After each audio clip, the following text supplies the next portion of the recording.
ഈ കാര്യത്തിൽ അസാധാരണമായ പല ഇടപെടലുകളാണ് രക്ഷാപ്രവർത്തന ഘട്ടത്തിൽ നാം നടത്തിയത് എന്നത് എല്ലാവർക്കും അറിയാമല്ലോ. ഇവിടെ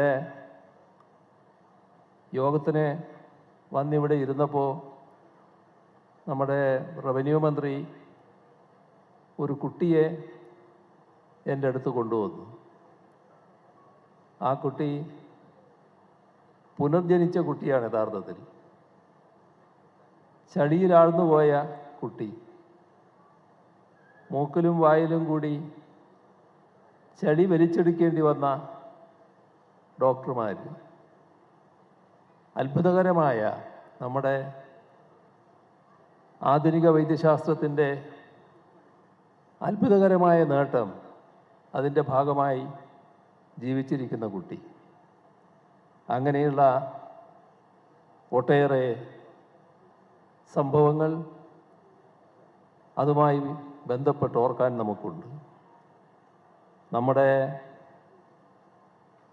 എല്ലാ വിഭാഗവും നിമിഷവേഗത്തിലാണ് ഈ ദുരന്തമുഖത്ത് എത്തിയത്.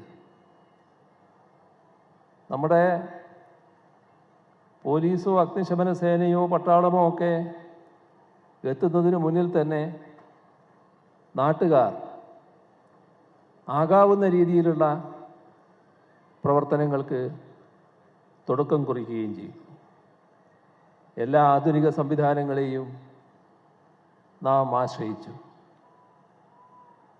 സർക്കാർ തന്നെ ഇവിടെ ആസ്ഥാനം എന്ന രീതിയിൽ ആ ദിവസങ്ങൾ പ്രവർത്തിച്ചതും നിങ്ങളുടെ എല്ലാം അനുഭവത്തിലുള്ളതാണ്. എല്ലാവരും സഹകരിക്കുന്നു. എല്ലാം ഏകോപിപ്പിച്ച് നീങ്ങാൻ നമുക്ക് കഴിഞ്ഞു. അതേ തരത്തിലുള്ള അസാധാരണ ഇടപെടലുകളാണ് പുനരധിവാസ കാര്യത്തിൽ നടത്തി വരുന്നത്.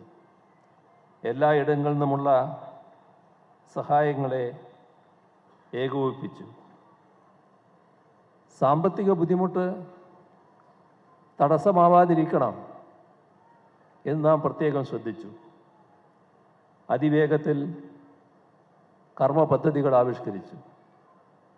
അതുകൊണ്ടൊക്കെ വയനാട്ടിലെ ഈ പുനരധിവാസം മാതൃകയാവും ശ്രദ്ധാകേന്ദ്രവുമാവുകയാണ്. ദേശീയ തലത്തിലും അന്തർദേശീയ തലത്തിലുമുള്ള മാതൃക ചരിത്രത്തിൽ അടയാളപ്പെടുത്തപ്പെടാൻ പോവുകയാണ്. കണ്ണീരോടെയല്ലാതെ കഴിഞ്ഞ ജൂലൈ 30 നമുക്ക് ഓർക്കാൻ കഴിയില്ല.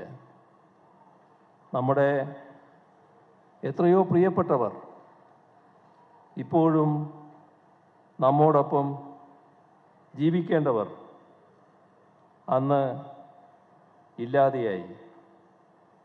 എത്രയോ പേർക്ക് അതിഗുരുതരമായ ശാരീരിക മാനസിക വൈഷമ്യങ്ങൾ നേരിട്ടു.